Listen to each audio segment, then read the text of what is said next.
Hello friends, welcome back to our channel Mums Daily. ഇന്ന് ഞാൻ വന്നിരിക്കുന്നത് ഒരു സൂപ്പർ ബ്രേക്ക്ഫാസ്റ്റിൻ്റെ റെസിപ്പി ആയിട്ടാണ്. ബ്രേക്ക്ഫാസ്റ്റ് മാത്രമല്ല കേട്ടോ, നമുക്ക് ഏത് നേരം കഴിക്കാൻ പറ്റുന്ന വളരെ ഹെൽത്തി ആയിട്ടുള്ള ഒരു ബ്രേക്ക്ഫാസ്റ്റ് റെസിപ്പിയാണ് ഞാൻ കാണിക്കാൻ പോകുന്നത്. നമുക്ക് പെട്ടെന്ന് തന്നെ വീഡിയോയിലോട്ട് കിടക്കാം. അപ്പോൾ അതിനായിട്ട് ഞാനിവിടെ ഒരു ബൗൾ എടുത്തിട്ടുണ്ട്. അതിനകത്തോട്ട് ഇതാ 2 തക്കാളിയാണ് കേട്ടോ, മീഡിയം സൈസ് ആയിട്ടുള്ള തക്കാളി കഴുകി വൃത്തിയാക്കി ഇതേപോലെ ചെറിയ ചെറിയ കഷ്ണങ്ങൾ ആക്കിയിട്ട് ഞാനൊന്ന് അരിഞ്ഞെടുത്ത് വന്നിട്ടുണ്ട്. അപ്പോൾ ഇത് ഞാൻ ആദ്യമേ തന്നെ ഒരു ബൗളിൽ കാണിക്കുന്നത് കുറച്ച് ക്ലിയർ ആവാൻ വേണ്ടിയിട്ടും പിന്നെ നമുക്ക് ഫോട്ടോ എടുക്കാനും വേണ്ടിയിട്ടാണ്. അപ്പോൾ നിങ്ങൾക്ക് വേണമെങ്കിൽ നേരിട്ട് തന്നെ മിക്സിയുടെ ജാറിനകത്തോട്ട് ഇടാം. അപ്പോൾ അതാ 2 തക്കാളിക്ക് 2 മുട്ടയും ഞാൻ എടുത്തിട്ടുണ്ട്. മുട്ടയുടെ മഞ്ഞയും വെള്ളയും നമുക്ക് ഒരുപോലെ വേണം. അപ്പോൾ ഇനിയാണ് ഞാൻ മിക്സിയുടെ ജാറിനകത്തോട്ട് ഇത് മാറ്റാൻ പോകുന്നത്. അപ്പോൾ നമുക്ക് ഒരു മിക്സിയുടെ ജാർ എടുക്കാം. അതിനകത്തോട്ട് ഈ അരിഞ്ഞു വെച്ചിരിക്കുന്ന തക്കാളിയും അതുപോലെ 2 മുട്ടയും ഇട്ട് കൊടുക്കാം. പിന്നെ മുട്ടയുടെ അളവ് വേണമെങ്കിൽ 2 എന്നുള്ളത് 1 ആക്കി കുറയ്ക്കണമെങ്കിൽ കുറയ്ക്കാം കേട്ടോ. ഇനി നിങ്ങൾ എടുക്കുന്ന തക്കാളിക്ക് പുളിയുള്ള തക്കാളിയാണെന്നുണ്ടെങ്കിൽ 2 എന്നുള്ളത് 1 ആക്കി എടുക്കാം. ഞാനിപ്പോൾ എടുത്തിരിക്കുന്ന തക്കാളിക്ക് വലിയ പുളിയൊന്നുമില്ല, അപ്പോൾ അതുകൊണ്ടാണ് 2 എണ്ണം എടുത്തിട്ടുള്ളത്.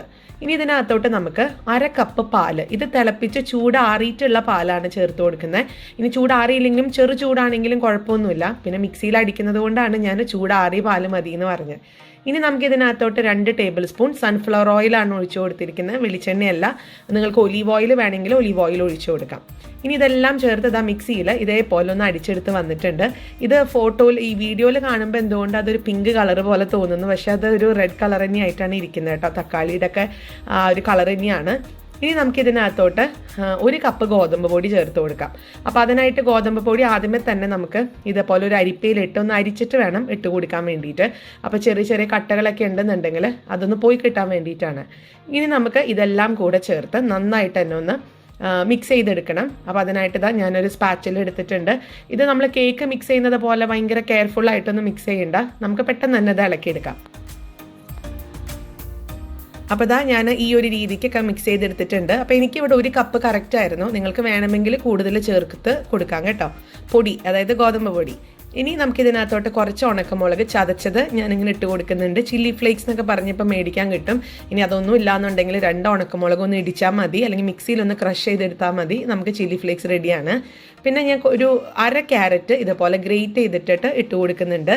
അതുപോലെ അല്പം മല്ലിയിലയും ചെറുതായിട്ട് അരിഞ്ഞിട്ട് ചേർത്ത് കൊടുക്കുന്നുണ്ട്. നിങ്ങൾക്ക് മല്ലിയിലയ്ക്ക് പകരം കറിവേപ്പില ചേർത്ത് കൊടുക്കാം, അല്ലെങ്കിൽ കൂടുതൽ പച്ചക്കറികൾ വേണമെങ്കിൽ കൂടുതൽ ചേർത്ത് കൊടുക്കാം.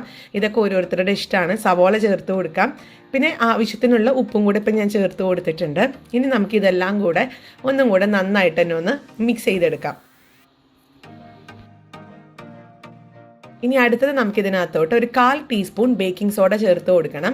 ബേക്കിംഗ് സോഡ ചേർത്ത ഉടനെ തന്നെ നമുക്ക് ആ ബേക്കിംഗ് സോഡയുടെ മേലക്കൂടെ തന്നെ കുറച്ച് നാരങ്ങ നീര്, ഒരു 1/4 ടീസ്പൂൺ മതിയാവും, ഒത്തിരി വേണ്ട. അത് നമുക്കിതിൻ്റെ മേലെ ഒഴിച്ചു കൊടുക്കുമ്പോൾ നിങ്ങൾക്ക് കാണാൻ പറ്റും ബേക്കിംഗ് സോഡ ഇങ്ങനെ പതഞ്ഞ് വരുന്നത് കാണാൻ പറ്റും. അപ്പോൾ അത് ആ ഒരു ബേക്കിംഗ് സോഡ ഇങ്ങനെ പതഞ്ഞ് വരുന്നതും കൂടെ ചേർത്ത് ഒന്നും കൂടെ മിക്സ് ചെയ്തെടുക്കുക. അപ്പോഴാണ് നമുക്ക് നല്ല ഫ്ലഫി ആയിട്ടുള്ള അല്ലെങ്കിൽ നല്ല സൂപ്പർ സോഫ്റ്റ് ആയിട്ടുള്ള ദോശ ഉണ്ടാക്കിയെടുക്കാൻ പറ്റുക.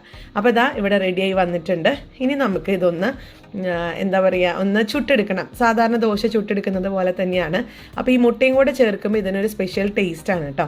അപ്പോൾ അതിന് മുൻപ് അത് ഒന്ന് ചുട്ടെടുക്കാൻ വേണ്ടിയിട്ട് ഒരു പാൻ അടുപ്പത്ത് വെച്ചിട്ടുണ്ട്. അപ്പം ഈ പാൻ ഒന്ന് ചൂടായി വരുമ്പോൾ നമുക്ക് കുറച്ച് എണ്ണ, ഇത് നമ്മൾ സാധാരണ ദോശയൊക്കെ ചുട്ടെടുക്കുന്നത് പോലെ തന്നെയാണ്. കുറച്ച് ബ്രഷിൽ ഞാൻ നിങ്ങൾക്ക് ബട്ടറോ അല്ലെങ്കിൽ എണ്ണയോ നെയ്യോ എന്ത് വേണമെങ്കിലും തൂത്ത് കൊടുക്കാം. അപ്പം ഞാൻ തൂത്ത് കൊടുത്തിട്ടുണ്ട്, എണ്ണയാണ്. ഇനി നമുക്കിതിനകത്തോട്ട് ഒരു 2 തവിയാണ് ഞാൻ എടുത്തിരിക്കുന്നത്. ഇതേപോലെ ഒന്ന് കോരി ഒഴിക്കുന്നുണ്ട്. പിന്നെ നിങ്ങൾക്ക് ഒത്തിരി നമ്മൾ സാധാരണ ദോശയൊക്കെ ചുട്ടുന്നത് പോലെ ഒത്തിരി കനം കുറച്ചെടുത്ത് കഴിഞ്ഞാൽ അത് നടുവേ മുറിഞ്ഞു പോകും. അപ്പോൾ അതുകൊണ്ട് നിങ്ങൾ ഒത്തിരി കനം കുറച്ചൊന്നും എടുക്കരുത്. ഈ ഒരു രീതിക്ക് വേണമെങ്കിൽ നമുക്ക് എടുക്കാം. ഇത് ഒത്തിരി തിക്കായിട്ടുള്ളതല്ലല്ലോ. അപ്പം ഈ രീതിക്കാണ് ഞാനൊന്ന് കനം കുറച്ചെടുക്കുന്നത്, ഒത്തിരി കനം കുറച്ചിട്ടുമില്ല. അപ്പം ഇനി നമുക്കിതൊന്ന് തിരിച്ച് മറിച്ചൊക്കെ ഇട്ടിട്ട് ഇതിൻ്റെ ആ ഒരു 2 സൈഡും ഒന്ന് വേവിച്ചെടുക്കാം. അപ്പോൾ ഇതാ സൈഡിൽ നിന്നൊക്കെ ഇങ്ങനെ വിട്ട് വരാൻ തുടങ്ങിയിട്ടുണ്ട്. വേണമെങ്കിൽ കുറച്ചും കൂടെ ഒന്ന് എണ്ണ ഒന്ന് മേലെ ഒന്ന് ഒന്ന് ജസ്റ്റ് ഒന്ന് സ്പ്രിങ്കിൾ ചെയ്ത് കൊടുക്കാം.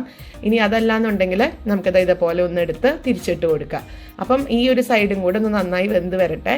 അപ്പോൾ ഇപ്പം തന്നെ നമുക്ക് ആ മുട്ടയുടെ സ്മെല്ലൊക്കെ കിട്ടുന്നുണ്ട്, ഒരു ചെറിയൊരു ഓംലേറ്റിൻ്റെ സ്മെല്ലൊക്കെ കിട്ടുന്നുണ്ട് കേട്ടോ. അപ്പോൾ ഇതാ ഇനി നമുക്ക് തിരിച്ചിട്ട് കൊടുക്കാം. നമ്മുടെ സൂപ്പറായിട്ടുള്ള ഒരു സൂപ്പർ ദോശ ഇവിടെ റെഡിയാണ്. തക്കാളി മുട്ട ദോശ എന്ന് എന്താണെങ്കിലും പറയാം. സൂപ്പർ സോഫ്റ്റാണ്. അതുകൊണ്ടാണ് നമ്മൾ ആ ബേക്കിംഗ് സോഡ ചേർത്തത് കൊണ്ടാണ് നമുക്ക് അങ്ങനെ സോഫ്റ്റായിട്ട് കിട്ടിയിട്ടുള്ളത്. ഇനി നമുക്കിതാ ബാക്കിയുള്ളതും ഇതുപോലെ ചുട്ട് നമുക്ക് സെർവിങ് പ്ലേറ്റിനകത്തോട്ടൊന്ന് മാറ്റി വയ്ക്കാം.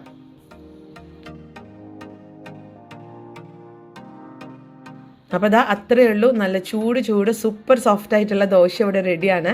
എല്ലാവരും തീർച്ചയായിട്ടും ട്രൈ ചെയ്ത് നോക്കണം കേട്ടോ. ഈ തക്കാളി മുട്ടയൊക്കെ എപ്പോഴും നമ്മുടെ വീട്ടിലുള്ളതാണ്, ഗോതമ്പ് പൊടിയൊക്കെ.